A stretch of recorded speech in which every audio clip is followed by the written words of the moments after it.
He estructurado lo que es el desayuno en dos partes distintas. Una, lo que es el análisis propiamente dicho del convenio, para el cual pues, hemos preparado una circular que ya estaba colgada en la página web, pero que les entregamos a los efectos de que también pues, puedan analizar las cuestiones más relevantes, ¿vale? Y la primera es un tema más de candente actualidad, que es la posible afectación de los famosos Panama Papers, que están en la sopa, desde un punto de vista de la aplicación del Principado de Andorra, ¿vale? Sí que lo considero esta cuestión no tan técnica como puede ser el convenio, pero que quizás pueda suscitar más interés desde un punto de vista práctico, porque la verdad es que se han suscitado un montón de preguntas, me ha llamado un montón de gente, he tenido que tener un montón de reuniones a los efectos de decir, bueno, ¿qué es lo que pasa con este clamor popular que hay ahora en contra de papeles de Panamá, etcétera, etcétera? Y voy a empezar la exposición en ese sentido desde un punto de vista de que hay cuestiones que hay que tener clarísimas, ¿vale? El Principado de Andorra desde el año 2010 no es paraíso fiscal ni para España ni para la OCDE. ¿Por qué? Pues porque suscribió en dicho momento más de 10 acuerdos de intercambio de información con otros estados. La cual cosa significa que desde un punto de vista práctico, ese acuerdo de intercambio de información hace que, según los estándares de la OCDE, esté excluido. Y por lo tanto, una primera cuestión importante es decir, desde 2010 ya no es paraíso fiscal. Segunda cuestión muy importante, sobre todo a raíz de la presión que el gobierno andorrano sufrió por parte de Francia, ¿vale? Cuentan la anécdota ahí en el Principado de que Sarkozy, como copríncipe del Principado, pues asistió o hizo una visita oficial a Andorra y en determinado momento estaba criticando los paraísos fiscales y alguien de su equipo de protocolo le dijo amablemente que él era copríncipe de un paraíso fiscal.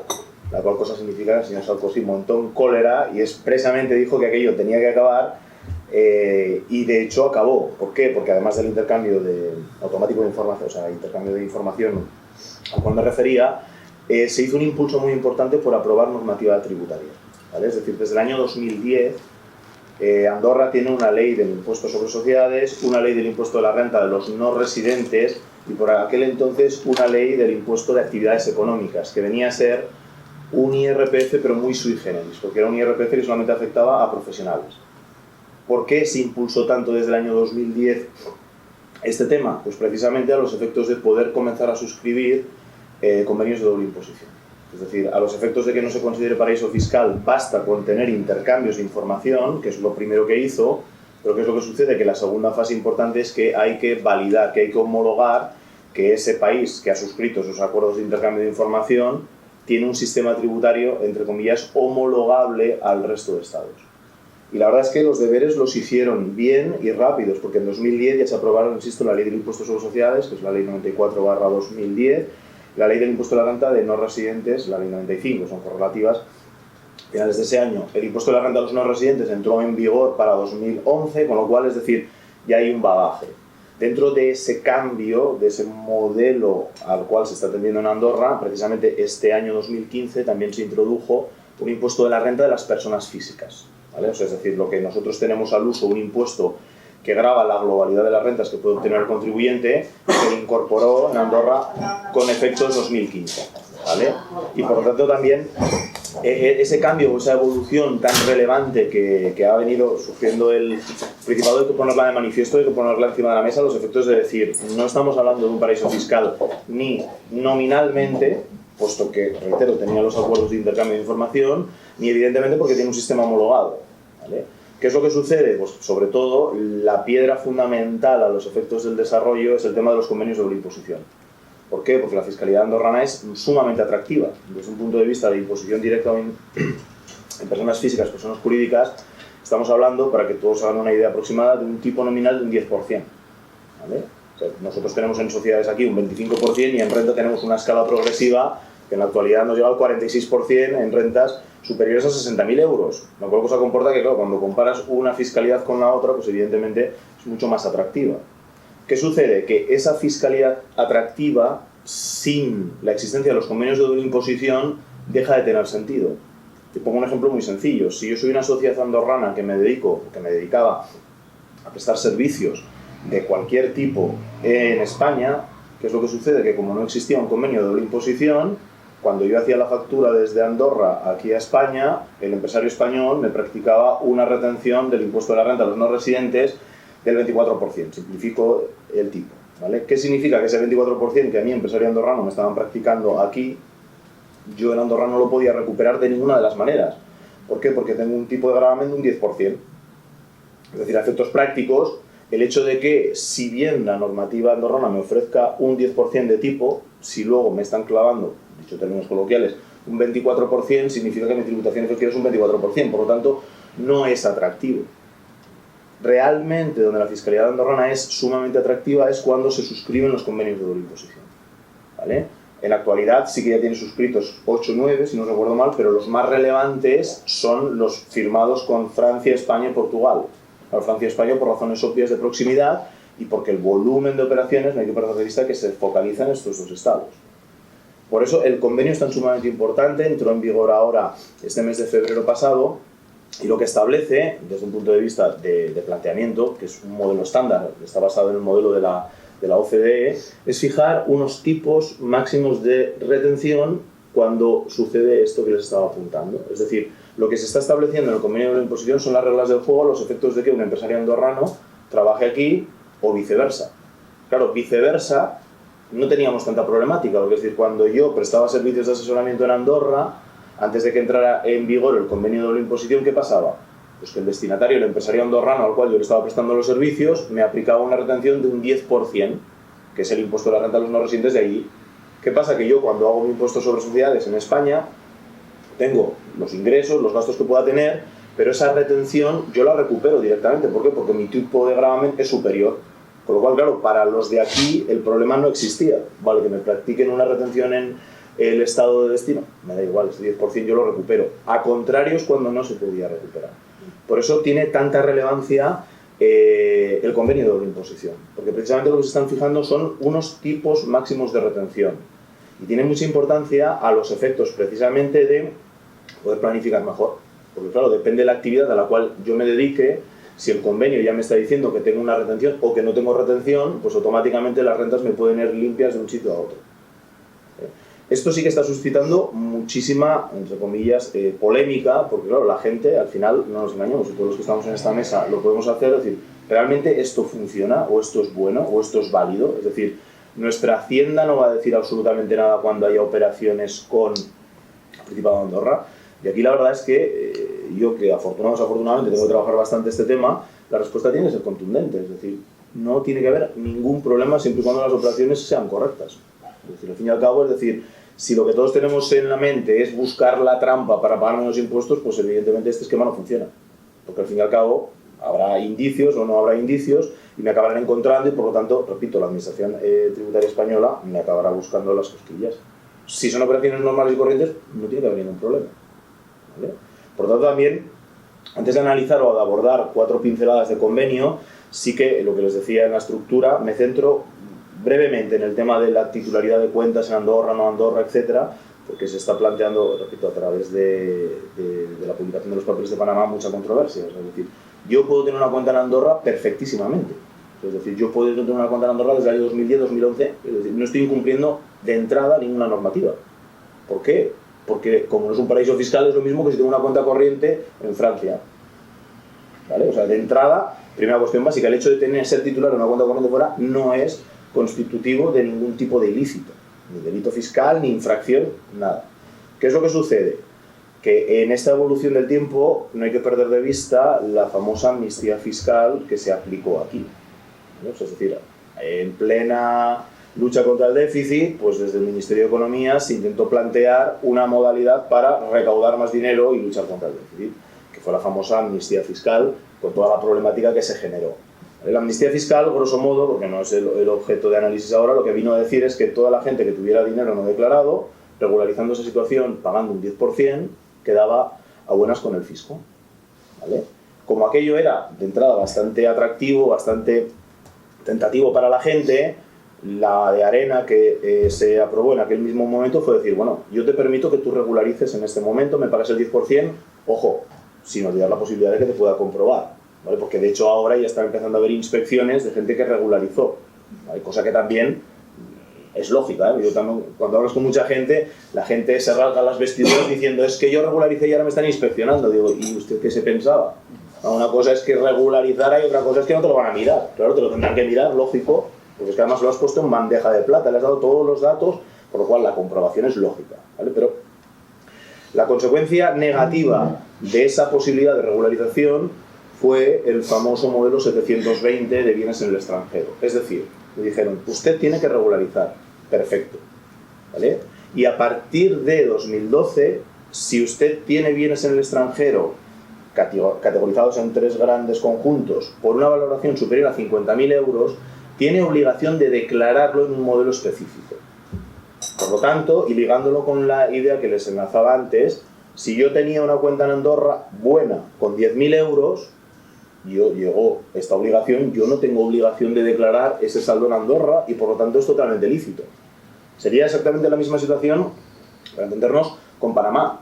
Que ahora salga mi nombre en los papeles de Panamá, pues de entrada, y a pesar de el revuelo mediático que se genera, no es indicio de nada. Yo puedo tener una cuenta en Panamá de 10.000 euros, es que no es ningún tipo de infracción. Y además no he tenido que declarar aquí en ningún sitio porque estaba por debajo de los 50.000 euros. Por lo tanto, también es una cuestión importante a tener clara. Si yo tenía saldos superiores a 50.000 euros, aquí, y esto sí que es una cuestión muy delicada, tendría que haberlos declarado dentro del modelo 720. Si yo no los declaré, aquí es donde se empieza a complicar la situación. Porque la norma, y esto sí que es una cuestión que a nivel jurídico es muy controvertida, presupone que ese dinero, entre comillas, es ilícito. Es decir, aquí predomina la forma sobre el fondo. Y lo que establece la norma es que si usted no declaró bienes en el extranjero, cuentas corrientes, inmuebles o productos financieros por valor superior a 50.000 euros, se presupone que ese dinero no es bueno. Y como yo, Administración Tributaria, encuentre ese dinero, ¿qué es lo que voy a hacer? Lo voy a regularizar como una ganancia patrimonial no justificada. Se reguló en aquel momento un nuevo apartado del artículo 39 de la Ley de Renta que dice expresamente que si yo tengo 60.000 euros en Andorra, que son perfectamente lícitos, no perdamos de vista ese punto de partida, ¿no? O sea, porque yo tengo aquí mi nómina y cada mes hago una transferencia allí. Tengo 60.000 o tenía 60.000, no los declaré porque se me olvidó. Si Hacienda me los detecta, automáticamente consideran que esos 60.000 euros son malos. ¿Y qué es lo que me aplica? Lo que les digo, ganancia patrimonial no justificada. Es decir, desde un punto de vista técnico, eso es una cuestión más técnica, pero que me interesa explicarla con claridad, me lo van a tratar como si fueran rendimientos del trabajo. Me los incluyen dentro de la base imponible general y, para entendernos, pago un 46%, un 50%. Para hacer números redondos, de los 60.000 euros, me lo regularizan, lo incluyo dentro de mi base general y aquí será pues lo que me toque. Simplifico, 50.000 euros. ¿Vale? Pues que el drama, entre comillas, no acaba aquí.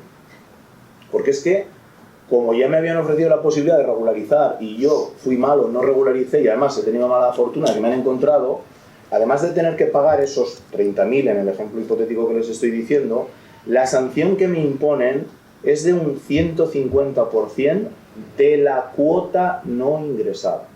Es decir, de los 30.000 me van a imponer 45.000 de sanción. ¿Qué significa? Que esto además salió en prensa y hace un tiempo con un jubilado andaluz que no declaró una cuenta que tenía en Francia.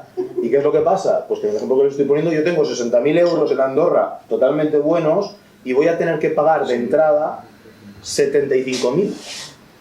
30.000 de cuota más 45.000 de sanción. Pero, es decir, ¿es esto justo, lícito, no lícito? En la actualidad, en la Comisión Europea está recurrida esta forma de regularizar. Es decir, desde el colectivo de la Asociación de Asesores Fiscales se impulsó un recurso diciendo, oiga, a ver, que me lo trate como una ganancia patrimonial no justificada, y ahora haré una breve pincelada al tema de prescriptibilidad. Bueno, más o menos, nos gustará o no nos gustará, pero es una opción. Ahora, lo que no tiene sentido es que me impongan una sanción de un 150, porque es que al final, en este caso, claro, es totalmente desproporcional. Y esto, desde un punto de vista de la concepción, de la configuración de los impuestos, pues los impuestos tienen que atender a la capacidad económica del contribuyente, claro. Si yo le estoy quitando más de lo que tiene, aquí hay algo que no funciona, ¿vale? Pero esto está presentado el informe a la Comisión Europea. La Comisión Europea pidió información técnica al gobierno de España para que avalara por qué había hecho eso. El gobierno de España pidió prórroga para aportar, ¿vale? Lo digo también porque en determinadas noticias la gente dice, no, es que esto lo van a eliminar. Veamos a ver qué es lo que pasa, pero en el ínterin la gente que puede estar en esa tesitura puede tener un problema, ¿vale? La cual cosa significa que nos encontramos con una tesitura en la cual el hecho de tener cuentas de origen lícito puede tener una derivada peligrosa, porque repito, no era paraíso fiscal, pero esta misma derivada la puedo tener si yo tenía la cuenta corriente en Francia o en Portugal, es que es lo mismo, ¿vale? ¿Qué significa? Pues que evidentemente aquí hay una contingencia y un riesgo muy importante. ¿Por qué? Porque si es Hacienda quien me detecta esto, pues puedo tener problemas. Yo al final siempre la conclusión a la que llego en estas situaciones, que son casi kafkianas, es decir, la pregunta más importante es la primera. ¿El dinero es bueno, entre comillas, y lo digo ahora en términos coloquiales, o no es bueno? Si el dinero es bueno, no debería haber ningún problema a los efectos de poder acreditar el origen, defender que no hay que regularizar de esa manera y por lo tanto evitar la imposición de sanción. Es una evidencia. Si el dinero no es bueno, o el dinero es bueno pero no puedo acreditar que lo es, que esto desafortunadamente en muchas situaciones se da, aquí podemos tener un problema. ¿Por qué? Porque como yo no puedo acreditar el origen lícito de esos fondos, pues automáticamente me van a tratar como si no lo fuera, ¿vale? Y todo ello aderezado, no es que les quiera amargar el desayuno, que por favor vayan picando, porque si no tampoco es el objetivo, con una cuestión que también, y esta es la más complicada jurídicamente, que es la imprescriptibilidad. Es decir, en la modificación esta a la cual me he referido de la ley de renta, lo que se establece es el hecho de que cuando Hacienda me encuentre ese dinero fuera que yo no he declarado, me lo van a imputar en el último periodo impositivo no prescrito. ¿Qué significa? Pues que nosotros nos movemos dentro de un marco jurídico en el cual, pasados 4 años desde la fecha de presentación del impuesto correspondiente, si Hacienda no te ha mirado, se ha acabado. Pues es una cuestión de seguridad jurídica. Tienen 4 años y normalmente ya te envían la carta pues, justo en el mes anterior de que fina el plazo de los 4 años. Pero bueno, eso ya es una práctica de administración totalmente lícita. Pero ¿cuál es el problema de esta configuración? Es que no hay prescripción. Es decir, da igual que esto me lo encuentre en el 2020 si yo tenía 50.000 euros en el año 2012 en Andorra, porque automáticamente me lo pueden regularizar. Y ese es el verdadero drama o el verdadero problema que plantea esta cuestión. Y esto también, en principio, está recurrido ante la Comisión Europea, porque claro, atenta contra principios fundamentales, es decir, de seguridad jurídica. Claro, si hay unas reglas de juego que son 4 años y usted de repente se lo salta la torera, aquí hay una derivada peligrosa. Hay compañeros que están convencidos firmemente de que la Comisión Europea dirá que no puede ser esta imprescriptibilidad, ¿vale? Yo soy de los más cautos, a los efectos de decir, bueno, veamos, el tema sancionador al cual me hacía referencia ahora, sí que puede que tenga recorrido, porque en el ejemplo que les ponía se ve clarísimo que es que no es que me quiten todo, es que tengo que poner yo dinero en mi bolsillo. Es decir, esto, desde el punto de vista de capacidad económica, pues la verdad es que es complicado. Pero la otra derivada, yo la veo más delicada. Yo la veo más delicada y vamos a ver si hay un pronunciamiento firme por parte de la Comisión. La veo también muy delicada porque no hay que perder de vista los acontecimientos de los últimos años en cuanto a coyuntura internacional, tema de atentados yihadistas, etcétera, etcétera, etcétera, que tiene una derivada importante sobre todo en Estados Unidos. Es decir, Estados Unidos tiene firmemente el compromiso de acabar con los paraísos fiscales. Porque los paraísos fiscales, desde el punto de vista de financiación de terrorismo, pues evidentemente ha quedado acreditado que se utilizan para ello. Y el compromiso es firme y, de hecho, ya se han dado numerosos pasos tendentes a ese fin, con una particularidad. Claro, los paraísos fiscales que están dentro de Estados Unidos, estos no los van a tocar, ¿vale? Esto también es cuando menos particular de la mentalidad americana, es decir, tienen allí Delaware, tienen allí Nevada y tal cual, estos no los tocan porque, bueno, como son ciudadanos americanos y los tienen controlados, no pasa nada. El resto de allí, sí. Y ejemplos de esta tendencia a la que me estoy refiriendo, pues simplemente las noticias que salían ayer. El Banco de España deja de emitir billetes de 500 a partir del año que viene, si no recuerdo mal. Es decir, ¿esto qué significa? Pues bueno, que es una derivada.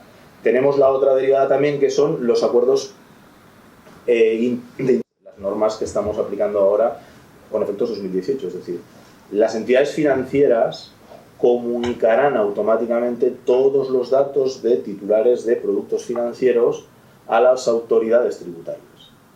¿Vale? Esto dentro del ámbito de la Unión Europea presumiblemente se aplique para el año que viene. En jurisdicciones como la de Andorra, el acuerdo al que se ha llegado es que esa comunicación, reitero, que es muy importante que quede claro, que lo harán las entidades bancarias. O sea, el avance en esa línea es firme, es decir, ya no quiero que el banco le facilite la información al Ministerio de Economía correspondiente a Andorra y el Ministerio me intercambie cuando haya... No, esto es intercambio automático. Es decir, los bancos andorranos facilitarán datos de los titulares de cuentas corrientes. ¿Cuándo se va a producir esto? Pues a partir del 1 de enero de 2018, respecto de información existente en 2017.